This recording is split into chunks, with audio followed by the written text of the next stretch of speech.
Have you ever walked away from a conversation feeling like you lost something, even though you won the argument? Maybe you found the perfect words. Maybe you defended yourself brilliantly. Maybe you finally said everything that had been trapped inside your mind for days or even years. And yet, when it was over, something still felt heavy. Not because they didn't understand you, but because somehow you no longer felt at peace. It's a strange contradiction. We spend so much of our lives believing that our suffering comes from what people say to us, from the disrespect, from the criticism, from being ignored, from being misunderstood.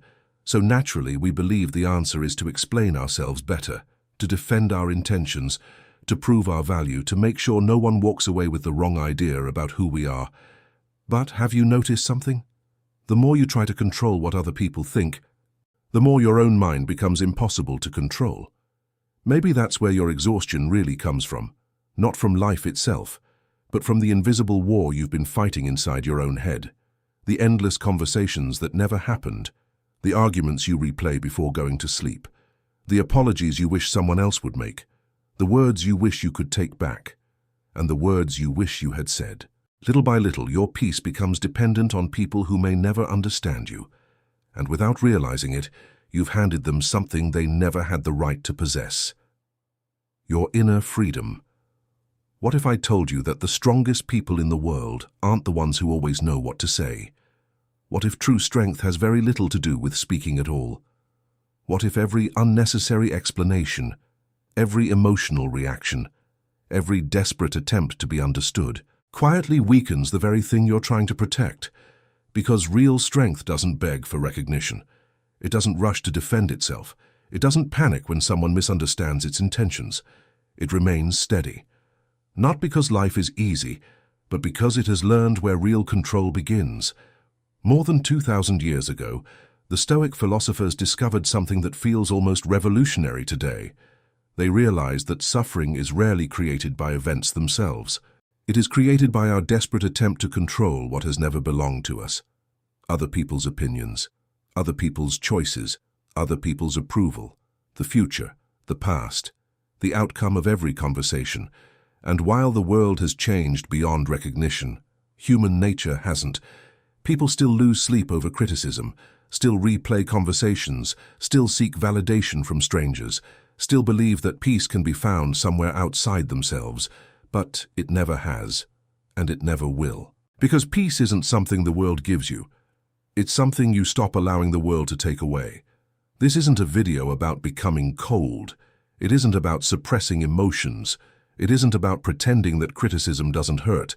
It's about discovering a quieter kind of strength, the kind that doesn't need applause, the kind that doesn't need revenge, the kind that doesn't need the last word. Over the next few minutes, we're going to explore why the strongest people often speak the least, why silence has always been misunderstood, and why one simple shift in the way you see yourself may free you from battles you've been fighting your entire life, not by changing the world around you, but by changing the only place where true freedom has ever existed, your own mind. Take a deep breath, leave the noise outside for a little while, and let's begin. Why we feel the need to explain ourselves. Take a moment and think about the last time you felt misunderstood. Maybe someone questioned your intentions. Maybe they criticized a decision you made. Maybe they judged your character after seeing only a small part of your story. What happened next? If you're like most people, your first instinct was probably to explain yourself. You searched for the right words. You gathered evidence. You defended your motives. You wanted them to see what you saw. You wanted fairness. And there is nothing unusual about that. From childhood, we're taught that if we explain ourselves well enough, people will understand us. If we communicate clearly enough, conflicts will disappear. If we can just make others see the truth, everything will be resolved. But life rarely works that way, because every conversation contains something we cannot control, the other person's willingness to understand. This is where suffering quietly begins, not in the misunderstanding itself, but in our refusal to accept that another person's judgment belongs to them, not to us. Imagine standing before a mirror that changes shape every time you look into it. No matter how carefully you adjust your appearance, the reflection keeps changing. Would you spend your entire life trying to fix the mirror? Of course not. Yet many of us spend years trying to fix the way other people see us. Every explanation becomes another attempt to polish someone else's mirror, and every failed attempt leaves us more exhausted than before. Marcus Aurelius often reminded himself that we cannot govern the minds of others. We can only govern our own. Simple words, but almost impossible to live, because deep inside every human heart exists a longing to be understood, to be accepted, to be seen accurately. There is nothing wrong with that desire. The problem begins when our peace becomes dependent on it. That is the invisible chain, the chain that turns approval into a necessity instead of a gift. The strongest people eventually discover something extraordinary. Being misunderstood is uncomfortable, but it is not dangerous. Not every accusation deserves an answer. Not every criticism deserves your attention. Not every opinion deserves space inside your mind. Sometimes the most powerful response is no response at all, not because you have nothing to say, but because you finally learned that your dignity doesn't need constant defense. The moment you stop trying to control every opinion about you, you recover something infinitely more valuable: your own peace. The invisible prison of other people's opinions. Have you ever noticed how a single opinion can ruin an entire day? Not because it changes who you are, but because, for a moment, it changes the way you see yourself. Someone makes a careless comment. A friend questions your decisions. A stranger criticizes you online. A family member says something that stays in your mind for weeks. Objectively, they're just words, air passing through someone's lips. Nothing more. Yet, somehow, those words gain the power to steal your peace. Why? Because the human mind has a quiet habit that most people never notice. It doesn't simply hear opinions. It negotiates with them. Every criticism becomes a question. What if they're right? Every rejection becomes another question. What if I'm not enough? Every misunderstanding whispers the same fear. What if this is how everyone sees me? Without realizing it, your mind builds an invisible courtroom. Inside that courtroom, every person you've ever met becomes a judge. Every conversation becomes evidence. Every mistake becomes another accusation. And every day, without permission, you put yourself on trial. The strange part is that nobody else knows this trial is happening. Only you. Only you carry the weight. Only you hear the endless arguments inside your own mind. Epictetus once said that we are disturbed not by events, but by the opinions we form about them. Think about that for a moment. He wasn't saying criticism doesn't hurt. He wasn't pretending rejection feels pleasant. He was pointing toward something much deeper, between what happens and what you feel. There is a space. Most people never notice that space. Everything feels automatic. Someone insults them, they become angry. Someone ignores them, they become anxious. Someone doubts them, they immediately begin explaining themselves. But the Stoics trained themselves to live inside that invisible space, the place between the event and the reaction, because inside that space, freedom exists. Imagine standing beside a river during a storm. The water rushes violently past you. Branches float by, leaves, mud, broken pieces of wood. You don't jump into the river to stop every branch. You simply watch it pass. Thoughts work the same way. Opinions work the same way. Not every thought deserves your belief. Not every opinion deserves your attention. Not every criticism deserves a response. Yet modern life teaches the exact opposite. React immediately. Defend yourself immediately. Correct everyone immediately. Make sure nobody misunderstands you. But have you noticed something? The people who react to everything rarely look peaceful. They're exhausted, not because life is harder for them, but because they're fighting hundreds of battles every week that never needed to exist. Every notification becomes important. Every disagreement becomes personal. Every opinion becomes an emergency. Little by little, their emotional world becomes controlled by complete strangers. One compliment lifts them. One criticism destroys them. One message gives them hope. Another steals their confidence. That isn't freedom, it's emotional slavery. Marcus Aurelius ruled an empire. He was criticized by senators, betrayed by allies, surrounded by political enemies. If any man had a reason to obsess over public opinion, it was him. Yet he kept returning to one simple reminder: you have power over your mind, not outside events. Read that again. Not outside events, not outside opinions, not outside people. Your mind. Nothing else. That is where real authority begins. Imagine carrying a lantern through a dark forest. Every person you meet tries to blow out the flame. Some criticize you, some laugh at you, some misunderstand you, some simply walk away. Now imagine spending your entire journey trying to stop everyone from touching the lantern. You would never move forward. The Stoic chooses something different.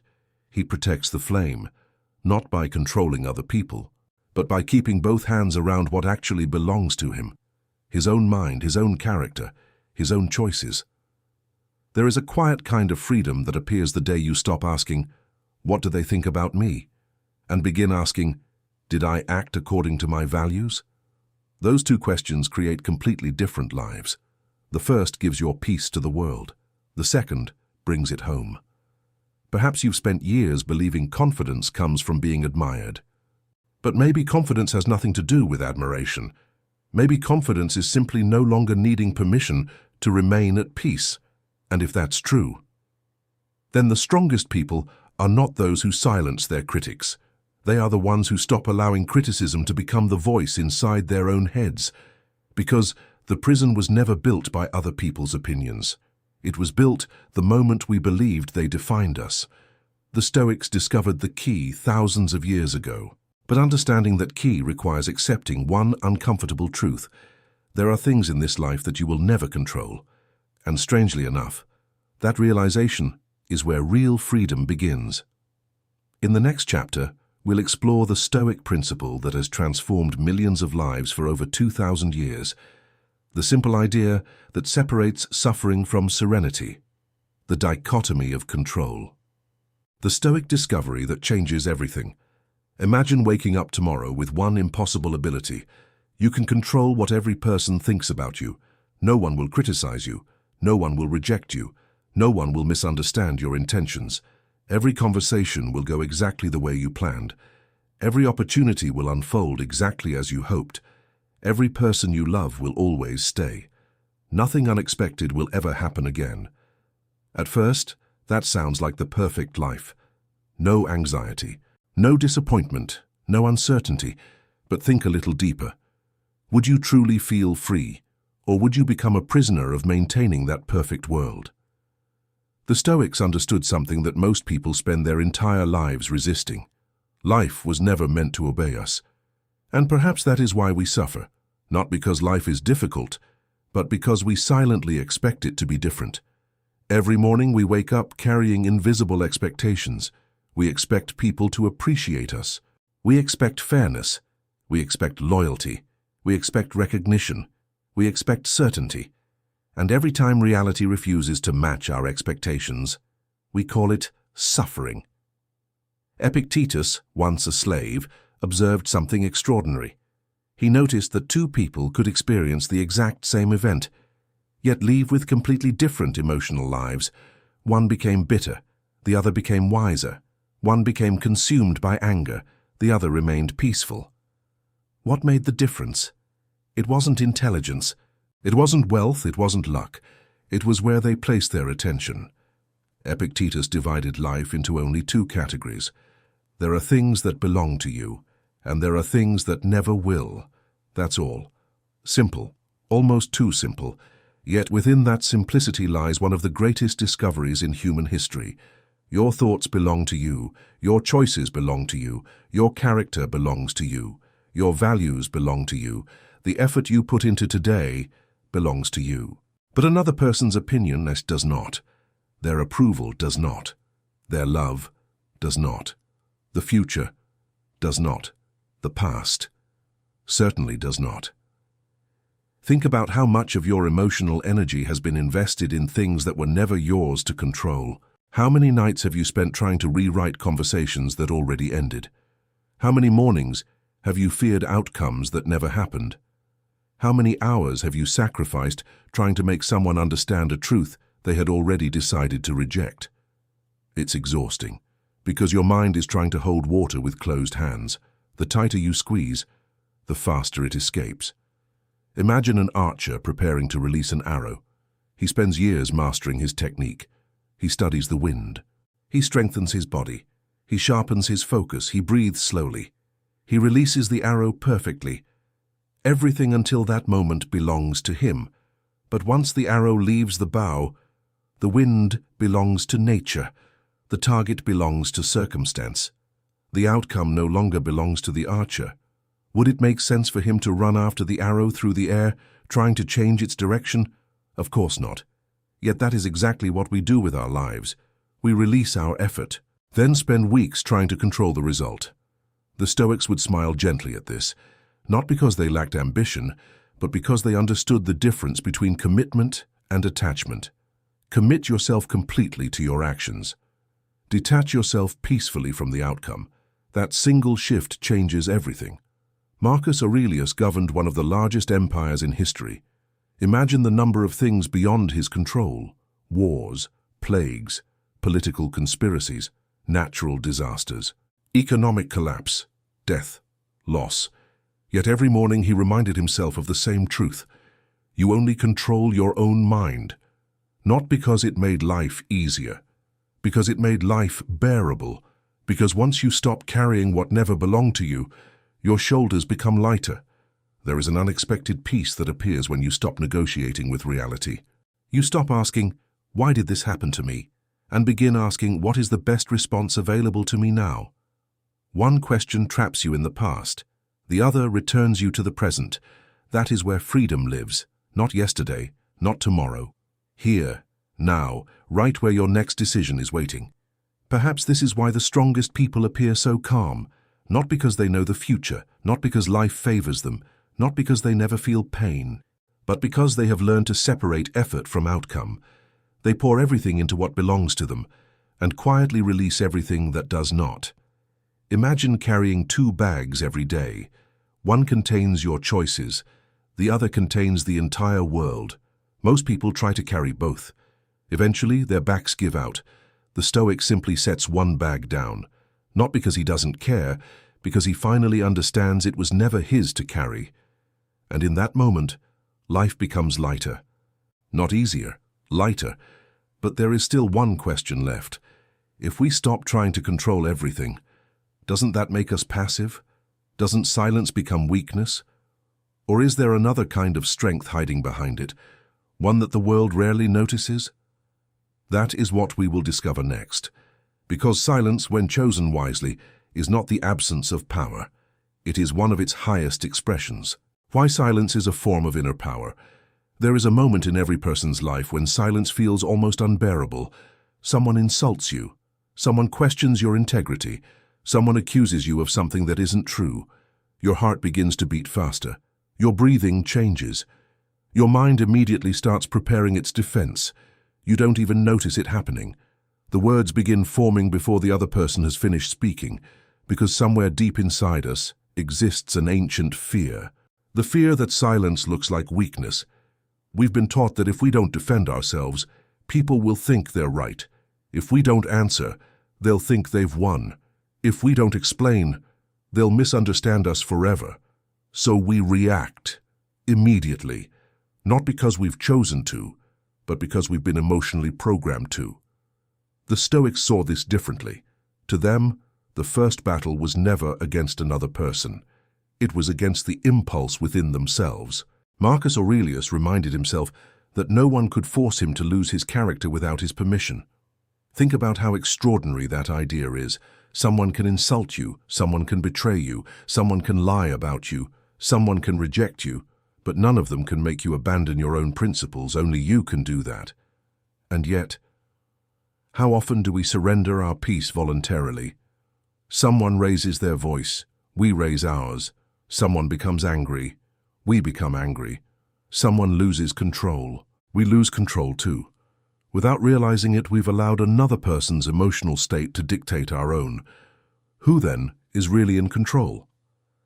Imagine standing before a calm lake at dawn. The surface is perfectly still.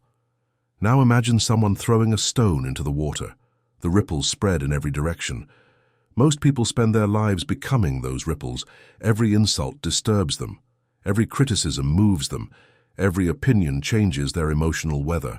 The Stoic chooses something different. He becomes the lake itself. The stone may fall, the ripples may appear, but eventually, everything returns to stillness, not because nothing happened, but because stillness is his nature. There is enormous strength in refusing to become what someone else expects you to become. When someone wants your anger and finds your composure instead, they lose their power over you. When someone wants your fear and finds your confidence instead, they lose their influence. When someone wants your reaction and meets your silence, they are left alone with their own emotions. That silence is not passive. It is intentional. It is disciplined. It is earned. Most people think self-control is the ability to hide emotions. It isn't.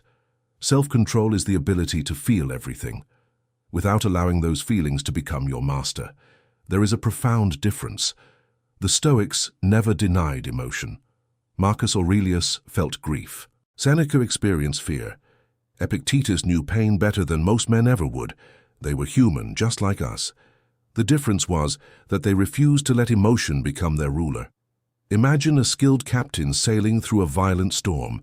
He doesn't command the wind, he doesn't stop the waves, he doesn't silence the thunder. He simply keeps his hands firmly on the wheel. That is the Stoic mind. Life will always produce storms. People will disappoint you. Plans will fail. Criticism will come. Loss will arrive. None of these things ask for permission. But neither do they have permission to steer your soul. Only you decide who holds the wheel. Silence, then, becomes much more than saying nothing. It becomes evidence. Evidence that your peace is no longer for sale. Evidence that your dignity does not require constant defense. Evidence that your identity no longer depends on convincing the world.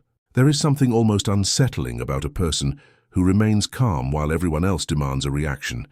Some mistake that calm for indifference. Others mistake it for weakness. But those who truly understand recognize something else: mastery. Because the loudest person in the room is rarely the strongest. The strongest person is often the one who has nothing left to prove. The one who understands that every unnecessary argument has a hidden cost. Every impulsive word spends emotional energy. Every desperate explanation feeds insecurity. Every reaction strengthens the illusion that your peace belongs to someone else. Eventually, something changes. You stop asking yourself, "How can I make them understand me?" and begin asking, "Is this conversation worthy of my peace?" That single question transforms everything. Not every battle deserves a warrior. Not every insult deserves a response. Not every misunderstanding deserves correction. Sometimes, walking away is not surrender. It is wisdom. And perhaps that is why history remembers the truly wise as quiet people, not because they lacked words, but because they understood the value of every single one. Still, silence alone is not enough. There is another enemy far more dangerous than noisy people, an enemy that follows you everywhere. It speaks with your own voice. It lives inside your own mind. And unless you learn to recognize it, no amount of silence in the outside world will ever bring silence within. That is where our journey goes next. Every emotional reaction has a hidden cost. I want you to think about something for a moment. How many times in your life have you lost your peace because you felt the need to react? Someone said something that hurt you. Someone misunderstood you. Someone treated you unfairly. And immediately, something inside you demanded an answer. You felt that if you stayed silent, you would be accepting defeat. You felt that if you did not explain yourself, people would believe the wrong thing about you. So you reacted. You sent the message. You entered the argument. You tried to prove your point. But here is the question I want you to ask yourself. What did that reaction cost you? Because every emotional reaction has a hidden price. Sometimes the price is your peace. Sometimes it is your energy. Sometimes it is your ability to think clearly. And sometimes the greatest cost is that you become controlled by the very thing that hurt you. Think about this. When someone provokes you and you immediately lose control, who is actually in control?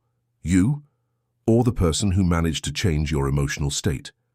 Many people believe that reacting means being strong, but emotional maturity teaches us something different. Not every feeling deserves a response. You will feel anger. You will feel frustration. You will feel the desire to defend yourself. That is human. But strength is not the absence of emotion. Strength is the ability to choose what you do with that emotion. The immature mind asks, how can I make them understand me? The mature mind asks, is this situation worthy of my peace? Because not every battle is a battle you need to fight. Not every opinion deserves your explanation. Not every accusation deserves your attention. There is a moment in your growth where you realize something powerful.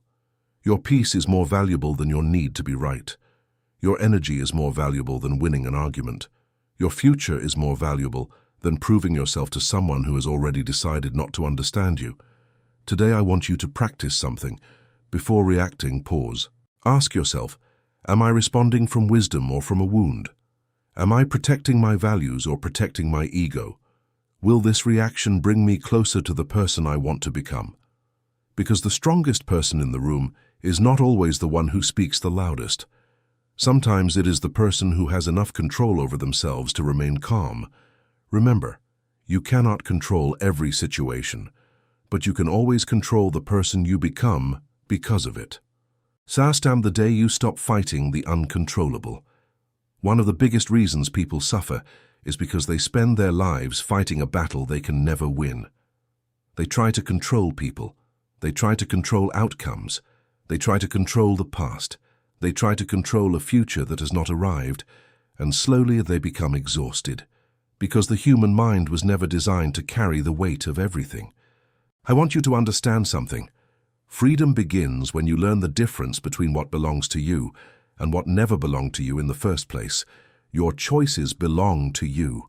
Your attitude belongs to you. Your actions belong to you. But other people's opinions? They are not yours. Other people's decisions? They are not yours. The past. It is not yours anymore. The future. It is not yours yet. And when you finally understand this, something changes inside you. You stop wasting your life trying to control the uncontrollable. The Stoics called this amor fati, love your fate. Not because every moment is easy, not because every experience feels good, but because every experience has the potential to shape you. The question is no longer, why did this happen to me?